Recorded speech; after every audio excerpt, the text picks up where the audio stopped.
So I wanted to talk a little bit about how the healthcare industry is changing so much with Trump's administration changing nursing, advanced practice nursing, social work, occupational health, all of these different education teachers, and reclassifying them as non-professional degrees. Right now, it is going to impact federal student loans and how much they are going to pay out for these different degrees going forward, which it's multi-layered in my opinion. As a registered nurse, I've been in healthcare for 3 decades now, working as a registered nurse for over 20 of those years, and seeing how currently how things are in healthcare as a healthcare worker and how stretched we already are with it being a shortage. There was a shortage of nurses back when I went to school back in the late 90s, early 2000s. And it's even worse now. And then also looking at how COVID impacted the healthcare industry, especially nurses. We lost a lot of nurses and doctors during that time as a result of all of the different rules that they tried to put in place to control us in the healthcare industry, along with the fear they tried to throw into the bucket as well. And now we're finding out all these years later that a lot of the stuff that they were saying was not actually true or actually detrimental, to a lot of people, even to the degree that the people who were let go during COVID had to be reinstated with money returned to them for the hours that they lost because of the lies that they told. But again, that to me feels like this is what government does. And Trump's administration, especially, they push and push and push just to see how far they can go with us and see how much we're gonna accept as normal. And now with them taking the ability for low income, particularly people, to be able to go into these professions is going to really hurt all of us. And this is something that all of us should be worried about.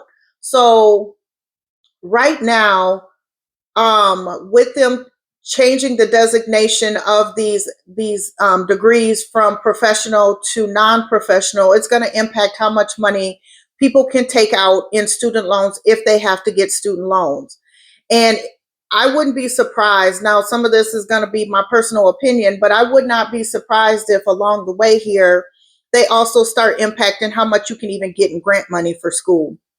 And a lot of it is going to impact all of us because there's already a shortage, not just in nurses and different areas within healthcare and education, but also there's already a shortage of medical doctors. And so there was a great advantage with having people walk into those advanced practice professions as nurses, becoming nurse practitioners, or even working as physician assistants to help supplement that shortage of medical doctors, because those advanced practice degrees are able to diagnose and prescribe medications just as a doctor would. And so that was helping out the shortage that because there's not as many doctors graduating is what I'm trying to say anymore. And even working in the hospital system that I work in currently right now,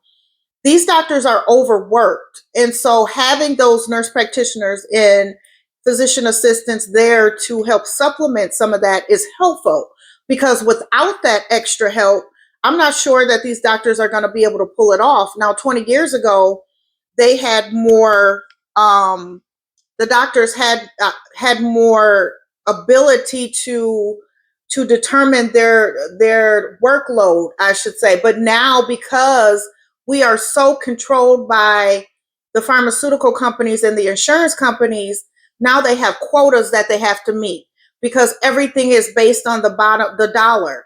Everything is based on the bottom line of how much money is being brought in. And so now I'm witnessing doctors, even in like specialty areas like cardiology, being forced to see upwards of 30 patients a day.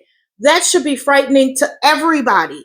That is absolutely scary, and being a bedside nurse and witnessing this, I am seeing so many things happening that should not be. People are now coming into the hospital, they're getting sicker, and then they're discharging and coming right back. Now, 15 years ago, even 10 years ago, you used to get dinged as an organization for having these patients come back so quickly within 30 days. We're having people come back within days. And it's because they're not getting the appropriate care. They're getting patchwork health care where they're just treating the acute symptoms but never actually fixing anything. And no, the hospital is not supposed to be what the primary care doctor's office is supposed to be doing, which is preventative care. But now it's so far gone that people are only able to come in when they are extremely sick. And then you add into that the insurance issue, and insurance is charging more but paying less, requiring these doctors to do all of these things. It is so taxing on the entire industry. And so now, what Trump's organization has done is they are going to stress an already stressed out system even more. And, it's going to really change healthcare from, even right now, it's changed a lot, but it's really going to have a major impact on the healthcare industry as a whole, especially if people cannot afford to attend these schools for these degrees anymore. And as a result of that, for example, not being able to get these degrees no longer, it's going to stop how the insurance companies from even deciding on if they're going to pay for the services rendered by nurse practitioners and PAs in the long run. So, like currently, depending on where you are within the country, and in the majority of the states now, I feel like there's probably only a few left that require a medical doctor to back nurse practitioners and physician assistants. But for the most part, they are pretty autonomous, meaning they can open up their own clinics, they can see their own patients, they can prescribe, they can diagnose, and they can run their own system, which again is helpful as to the healthcare industry as a whole. But I feel like, because like I said, they are seeing how far they can go. I'm just wondering if in the near future we will not start seeing these insurance companies start rejecting the claims from these providers, because now they can say you're no longer considered a professional and you have to have a doctor behind you to do that. Well, if there's really no doctors graduating anymore, they're already stressed. They don't have time to also babysit these other professionals in a role that they had been doing on their own already. So do you see how this process is a lose-lose for us, but a win-win for them? It's a win-win for the insurance companies because they get to pick and choose what they cover. And it's a lose-lose for us because they're charging us more to have their insurance, but then we're stuck with still bills. It's all a grift. And, it's unfortunate that this is where we are right now in America. And, so now I'm going to kind of throw in some conspiratorial things. This is my personal opinion, though. As far as these degrees go, I feel like the Trump administration has a hatred for women in particular, but really a hatred for educated women of color. And being that these degrees or the people, the majority of the people in these professions these are women dominated professions, and also there's a large population of people of color who work in the healthcare industry as well as education, and they don't like that. And so therefore they have to cripple the system in a way that will stop us from being able to work in these fields And so, being that these areas are primarily dominated by women in particular, but especially a large population of women of color who are extremely educated at this point, they hate that. He hates that. And so, therefore, they want to change these laws to make it more difficult for women and women of color to be able to continue getting these degrees, these advanced degrees, even at the detriment of the whole. Because there's just not enough all white people who can do everything. There's just not enough. And so their thinking is just strictly built on hate and racism. And it's going to end up blowing up in their faces, just like most everything has been already, because our resources are already limited. And it's just unfortunate that this is where we are in 2025.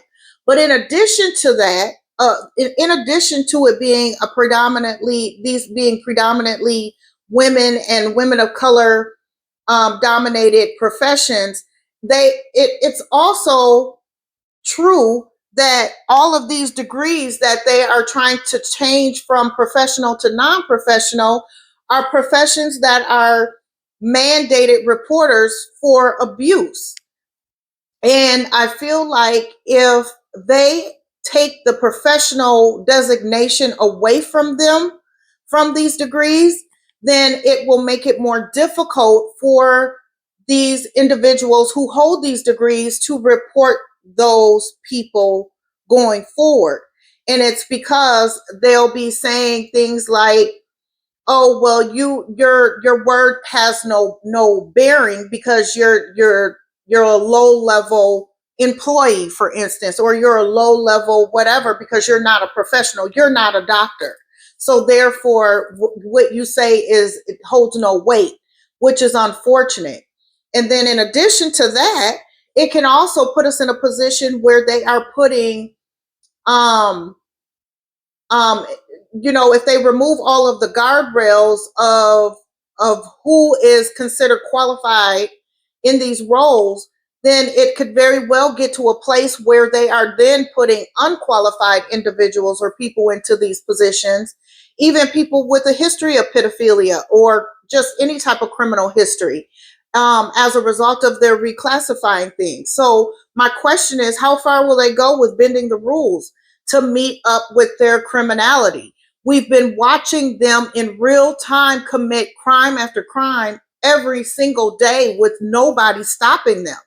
And so it makes you question, how far will things go before somebody actually puts a stop to this stuff?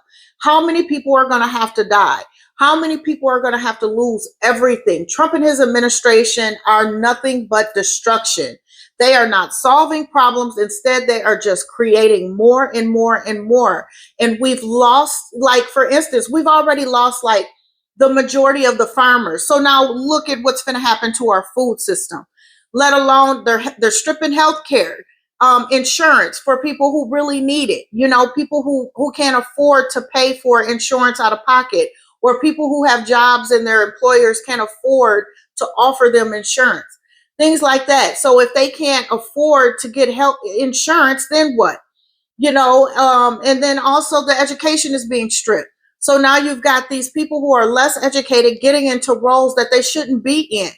So limiting these student loans at this point is detrimental for all of us. Now, don't get me wrong, because it's not a bad idea to have federal loan limits.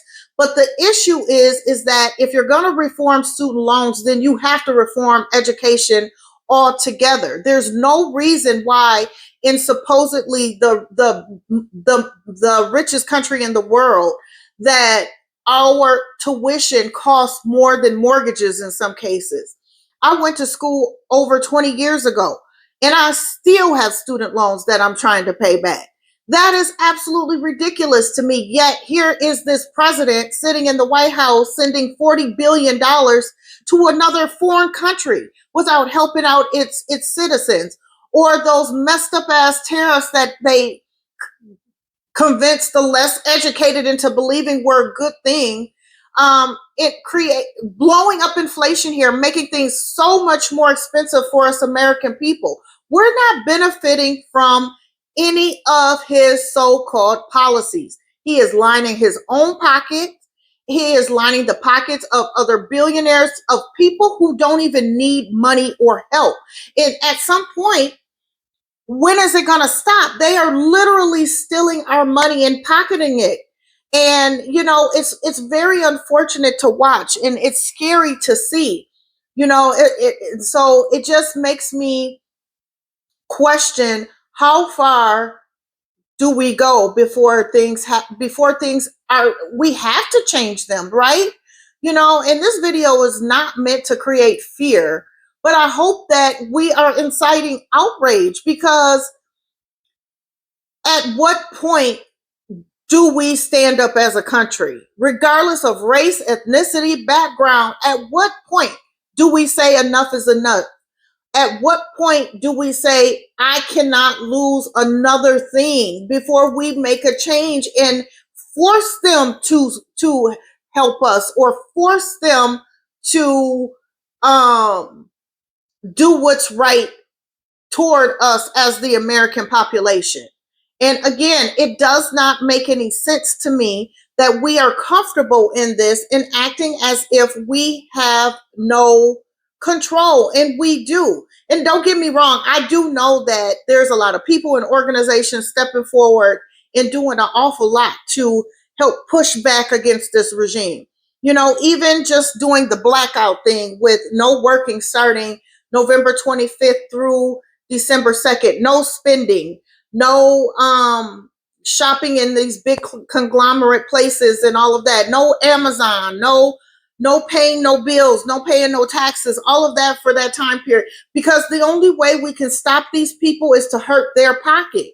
They can't survive without us, but we can probably survive without them. Do you get what I'm saying? So at what point do we put a stop to what they're doing to us, where and standing in our power, because we have a lot of it?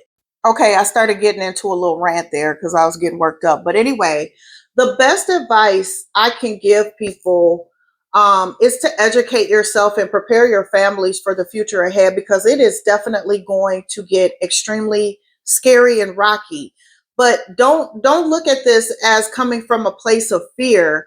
You want to just make sure that you're educating yourself on how to take care of you and your family when things do get rocky. Like, educate yourself on home remedies and treatments. Going back to how things were before there was such thing as a CDC, FDA, or pharmaceutical company. Like, educate yourself on herbs and plants and how to heal yourself and how to repair yourself and how to grow food for yourself and all of that. That's the only way we're going to be able to survive this, especially if this dude is not removed before the next 3 years. We're not going to make it a whole 4 year term with him. There's not going to be any country left. And again, that's not to fearmonger, but it is the truth. Look at how much we've lost in just 10 months' time, or 11 months' time, since he's been in office since January. Look at the farmers. They've lost their whole farms. Like, there's not even going to be any food because they let all the food go bad. So what we have right now isn't even real food. Like, look at what is happening in real time to us, and we do have the power to stop it. So